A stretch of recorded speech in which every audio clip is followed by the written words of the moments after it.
भारत का एक ऐसा व्यक्ति जिसे न्यूटन के साथ कंपेयर किया जाता है। ये कहानी एक सच्ची कहानी है। ये कहानी रामानुजन के जीवन पर आधारित है। ये उस वक्त की कहानी है जब हमारा देश अंग्रेजों के अधीन हुआ करता था, यानी कि हम गुलाम थे। रामानुजन के पास कोई डिग्री नहीं थी, लेकिन फिर भी उन्हें मैथमेटिक्स में बहुत रुचि थी।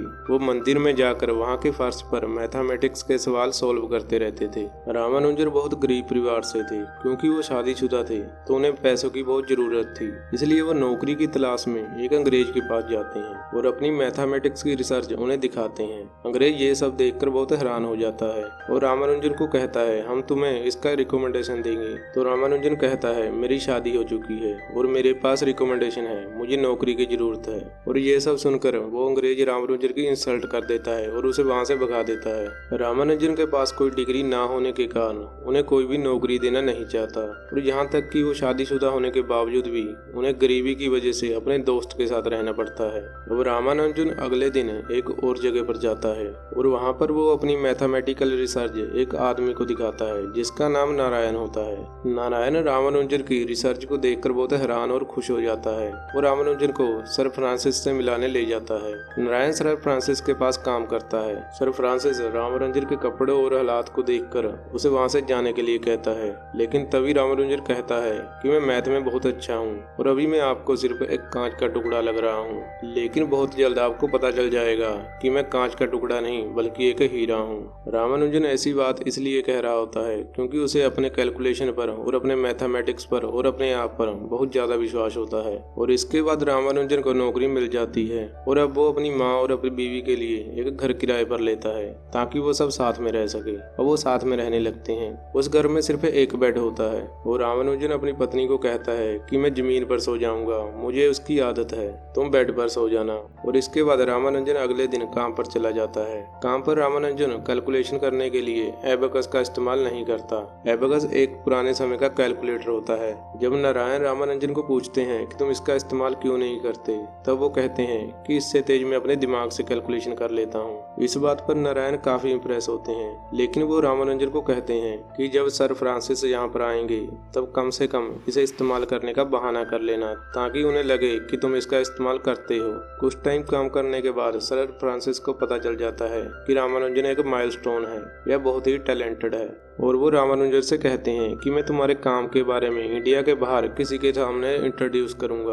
और जब रामानुजन अपनी माँ और अपनी पत्नी को ये बात बताता है कि शायद मुझे विदेश आने का मौका मिल सकता है, तो यह सुनकर उसकी पत्नी बहुत खुश होती है।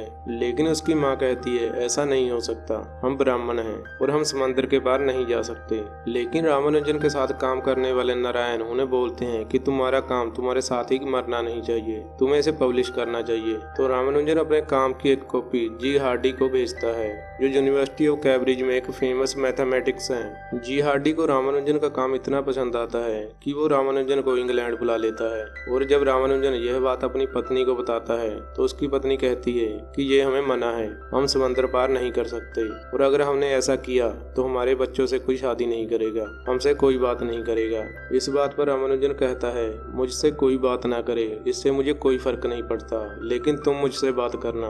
उसकी पत्नी उससे बोलती है, मुझे वादा करो कि वहाँ जाकर तुम मुझे वहाँ बुला लोगे।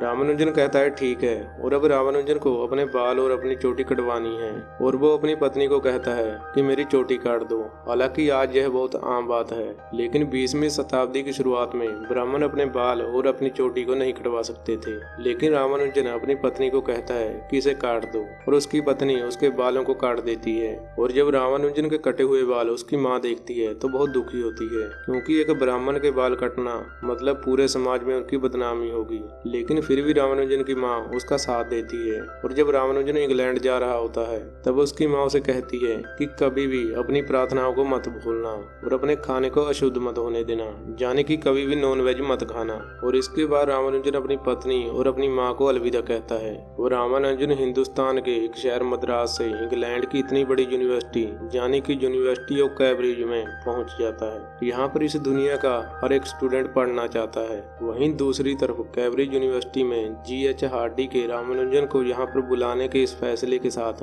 उनके साथ काम करने वाले कोई भी प्रोफेसर खुश नहीं है। वो सब ये सोचते हैं कि रामानुजन झूठ बोलता है, क्योंकि उसने जो भी डिटेल भेजी थी, रामानुजन ने जो भी फार्मूला सोल्व करके भेजे हैं, उसका रामानुजन के पास कोई भी प्रूफ नहीं है। और अब रामानुजन जी हार्डी से मिलता है। G.H. हार्डी रामानुजन को कल सुबह 10 बजे मिलने बुलाते हैं ताकि वो अब अपना काम शुरू कर सकें। अगले दिन रामानुजन G.H. हार्डी के रूम में जाता है और आज उसने चप्पल पहनी होती है क्योंकि उसे शूज पहनने की आदत नहीं होती।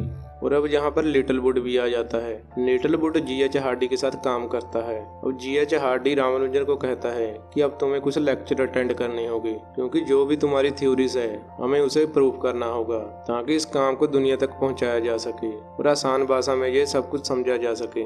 दरअसल वो दोनों रामानुजन को अभी तक कैजुअल में ले रहे थे। रामानुजन बताता है कि जो लेटर मैंने आपको भेजा था वो बस मेरे काम का एक सैंपल था। मेरे पास इससे बहुत ज्यादा है जो मैं आपके साथ शेयर करना चाहता हूँ। और इसके बाद रामानुजन उन्हें एक नोटबुक दिखाता है जिसमें रामानुजन ने मैथमेटिक्स की बहुत सारे फार्मूला, बहुत सारी थ्योरीज लिखी होती हैं। और जब जी हार्डी और लिटिलवुड उसे पढ़ते हैं तो वो हैरान हो जाते हैं। तभी रामानुजन एक और नोटबुक निकालता है और वो कहता है कि मेरे पास एक और है। ये सारी की सारी रामानुजन की खुद की डिस्कवरी होती है। अगले दिन रामानुजन क्लास में जाते हैं और वहाँ ब्लैक बोर्ड पर एक मैथमेटिकल थ्योरम लिखी जाती है। और जो लेक्चरर होता है रामानुजन को बोलता है कि क्या तुम ये कुछ समझते हो?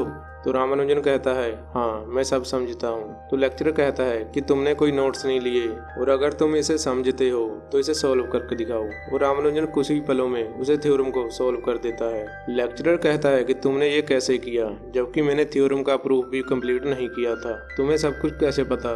रामानुजन बोलता है कि मुझे नहीं पता, बस मैंने कर दिया। इसके बाद लेक्चरर क्लास खत्म कर देता है और वो रामानुजन को कहता है क्लास में मत आना, और वो रामानुजन को क्लास से निकाल देता है। जहाँ रामानुजन के काम के लिए उसे अप्रिशिएट करना चाहिए था, वहीं उसकी इंसल्ट की जाती है और इस भेदभाव से रामानुजन को बहुत दुख होता है।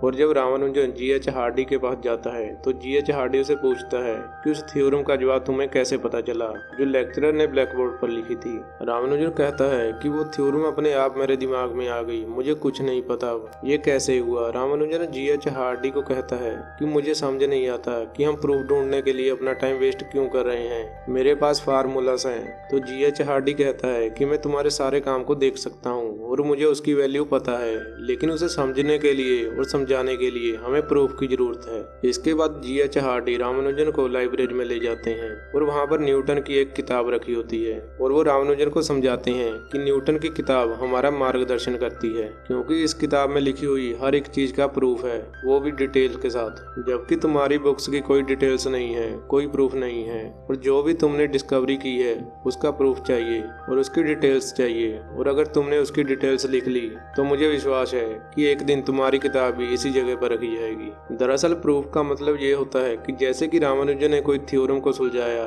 तो उसे हर चीज का स्टेटमेंट देना होगा कि उसने ऐसा क्यों किया और उसके पीछे का रीजन क्या है, और ये सारे रीजनिंग बहुत ही ऑथेंटिक होने चाहिए। तभी रामानुजन के काम को दुनिया के मैथमेटिशियन एक्सेप्ट करेंगे, क्योंकि रामानुजन तो वो सब कुछ कर सकता है जो उसने किया है, लेकिन दूसरे तभी कर सकते हैं अगर हर एक चीज का प्रॉपर प्रूफ हो। और अब G.H. हार्डी के समझाने के बाद रामानुजन को समझा जाता है और वो अपने काम में जुट जाता है। और अब वो कुछ थ्योरम के प्रूफ लेकर आता है, लेकिन उसमें बहुत गलतियां होती हैं और उन्हें सुधारने में G.H. हार्डी रामानुजन की हेल्प करते हैं, जिसके बाद रामानुजन की पहली मैथमेटिकल डिस्कवरी पब्लिश होती है और उसकी फोटो और उसका नाम पेपर में भी जाता है। और यह बात हिंदुस्तान तक पहुंच जाती है, जिससे रामानुजन की पत्नी और उसकी माँ को भी बहुत खुशी होती है। अब सब कुछ सही चल रहा होता है, लेकिन तभी इंग्लैंड में जंग शुरू हो जाती है और रामानुजन अपनी पत्नी को एक पत्र भेजता है और उसे बताता है कि इंग्लैंड में जंग शुरू हो गई है, ऐसे में उसका यहाँ पर आना ठीक नहीं होगा। अब रामानुजन की पत्नी ठान लेती है कि वो इंग्लैंड जाएगी और इस बात की सूचना देने के लिए वो रामानुजन को चिट्ठी लिखती है, लेकिन वो चिट्ठी रामानुजन तक कभी पहुंचती नहीं, क्योंकि रामानुजन की माँ उसे छुपा लेती है। रामानुजन की माँ को लगता है कि अगर जानकी यानी रामानुजन की पत्नी वहाँ चली गई तो रामानुजन कभी वापस नहीं आएगा। वहीं दूसरी तरफ इंग्लैंड में जंग की वजह से लिटिलवुड को भी जंग में शामिल होना पड़ता है, जो G.H. हार्डी हार्डी के साथ काम करते थे। लिटिल वुड रामानुजन को बहुत पसंद करता है क्योंकि उसकी क्षमता जानता है। जाने से पहले लिटिल वुड एक चिट्ठी GH हार्डी को लिखता है। उस चिट्ठी में लिखता है कि आपके पास रामानुजन है और ये एक चमत्कार से कम नहीं है, और कहता है हमें रामानुजन को जैकोबी के साथ कंपेयर नहीं करना चाहिए। जैकोबी उस वक्त का बहुत बड़े मैथमेटिशियन थे। और अब लिटिल वुड कहता है हमें रामानुजन को न्यूटन के साथ कंपेयर करना चाहिए, और रामानुजन अब तुम्हारी जिम्मेदारी है, तुम्हें उसका ध्यान रखना होगा और जो भी उसका काम है वो दुनिया के सामने लाना होगा। GH हार्डी भी रामानुजन की हर तरह से मदद करना चाहता है क्योंकि वो जानता है कि रामानुजन एक माइलस्टोन है और यह मैथमेटिक्स की सारी हदों को पार कर सकता है। लेकिन जंग के माहौल में रामानुजन के साथ अच्छा व्यवहार नहीं होता, उन्हें लोकल पुलिस द्वारा मारा जाता है। लेकिन फिर भी रामानुजन उसी माहौल में अपने काम को करता रहता है और कुछ वक्त बाद रामानुजन की तबीयत खराब हो जाती है। और जब वो डॉक्टर से अपना चेकअप करवाता है तो डॉक्टर उसे बताता है कि उसे ट्यूबरकुलोसिस है। लेकिन रामानुजन ये बात GH हार्डी को नहीं बताता।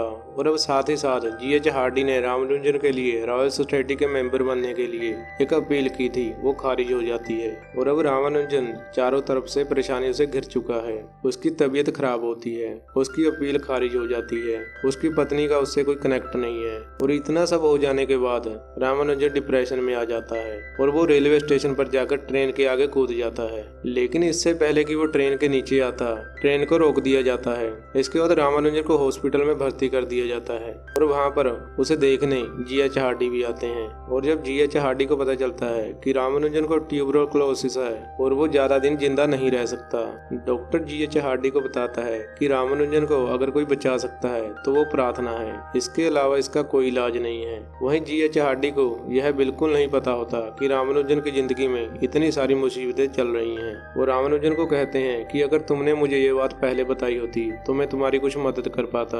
और वो रामानुजन को कहता है कि मैं एक अच्छा दोस्त नहीं हूँ और कभी नहीं था, मेरी जिंदगी में सिर्फ मैथमेटिक है, इसके अलावा कुछ भी नहीं। इसके बाद रामानुजन GH हार्डी को कहता है कि आपको पता है मुझे मैथमेटिक्स के नए सवाल कहाँ से मिलते हैं। GH हार्डी कहता है नहीं। रामानुजन कहता है कि मेरा ईश्वर मुझसे बातें करता है जब मैं सो रहा होता हूँ, जाग रहा होता हूँ और जब मैं प्रार्थना कर रहा होता हूँ, तब वह सारे फार्मूला मेरे दिमाग में डाल देते हैं। रामानुजन कहता है क्या आप इस बात पर विश्वास करते हो? तो GH हार्डी कहता है नहीं।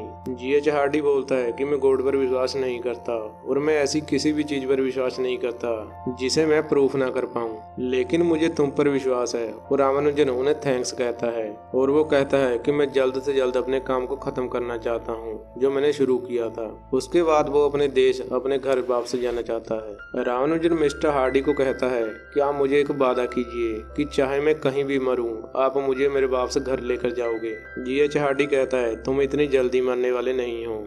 रामानुजन बीमार और कमजोर होता है, लेकिन फिर भी वो पार्टी और मेंबर के प्रूफ पर काम करता है और अपने काम को कंप्लीट कर लेता है। उसके काम को देखकर कैम्ब्रिज यूनिवर्सिटी के बड़े बड़े प्रोफेसर्स के वो छूट जाते हैं क्योंकि रामानुजन का काम बेमिसाल होता है और किसी को भी ये यकीन नहीं होता कि वो इस काम को पूरा कर सकता था। और अब GH हार्डी एक बार फिर से चाहते हैं रामानुजन को रॉयल सोसाइटी का मेंबर बनाया जाए। इस बार रामानुजन को रॉयल सोसाइटी का मेंबर बना दिया जाता है। हालांकि अभी भी कई लोग होते हैं जो नहीं चाहते कि रामानुजन रॉयल सोसाइटी का मेंबर बने क्योंकि वो एक इंडियन है, लेकिन GH हार्डी के प्रयासों से उन्हें ऐसा मान प्राप्त होता है जो कि रामानुजन के लिए उसकी जिंदगी की बहुत बड़ी अचीवमेंट होती है। इसके लिए रामानुजन को वहाँ पर बहुत सम्मान दिया जाता है और ये सम्मान उन लोगों द्वारा दिया जाता है जो अपने क्षेत्र में बहुत बड़े बड़े दिग्गज होते हैं। और इसके बाद रामानुजन GH हार्डी को अलविदा कहता है क्योंकि वो अपने देश वापस जाना चाहता है। इस बात से मिस्टर हार्डी बहुत दुखी होते हैं क्योंकि वो नहीं चाहते कि रामानुजन जाए, वो चाहते हैं कि वो उसके साथ काम करे, लेकिन उन्हें अपने परिवार के पास जाना है। इसलिए रामानुजन हिंदुस्तान अपने देश वापस आ जाते हैं और वापस आने के बाद वो बीमारी से जीत नहीं पाते और एक ही साल के अंदर उनकी मृत्यु हो जाती है। और जब रामानुजन की मृत्यु की बात GH हार्डी तक पहुंचती है तो इस बात से वो बहुत दुखी होते हैं क्योंकि उन्होंने कहीं ना कहीं अपनी जिंदगी का एक महत्वपूर्ण हिस्सा, बहुत महत्वपूर्ण दोस्त खो दिया था क्योंकि वो रामानुजन की शख्सियत और उसके काम से बहुत ज्यादा प्रभावित थे। लेकिन मात्र 32 साल की उम्र में रामानुजन इस दुनिया को छोड़कर चले गए। लेकिन उन्होंने मैथमेटिक्स की दुनिया में जो काम किए उसे रहती दुनिया तक याद रखा जाएगा। 1920 में रामानुजन की मृत्यु हो जाती है। 1976 में उनकी एक खोई हुई नोटबुक मिलती है जिसमें ग्राउंड ब्रेकिंग फॉर्मूला थे। आज उन फॉर्मूला का इस्तेमाल ब्लैक होल के बिहेवियर को समझने के लिए किया जाता है और ये फॉर्मूलाज उन्होंने अपनी जिंदगी के आखिरी साल में बनाए थे। रामानुजन और G.H. हार्डी ने 5 साल तक एक साथ काम किया और इन्होंने जो काम किया उसे जिंदगी भर भुलाया नहीं जा सकता। इसके साथ ही ये मूवी खत्म हो जाती है। अगर आपको ये मूवी का एक्सप्लेन अच्छा लगा हो तो वीडियो को लाइक करें और चैनल को सब्सक्राइब करें।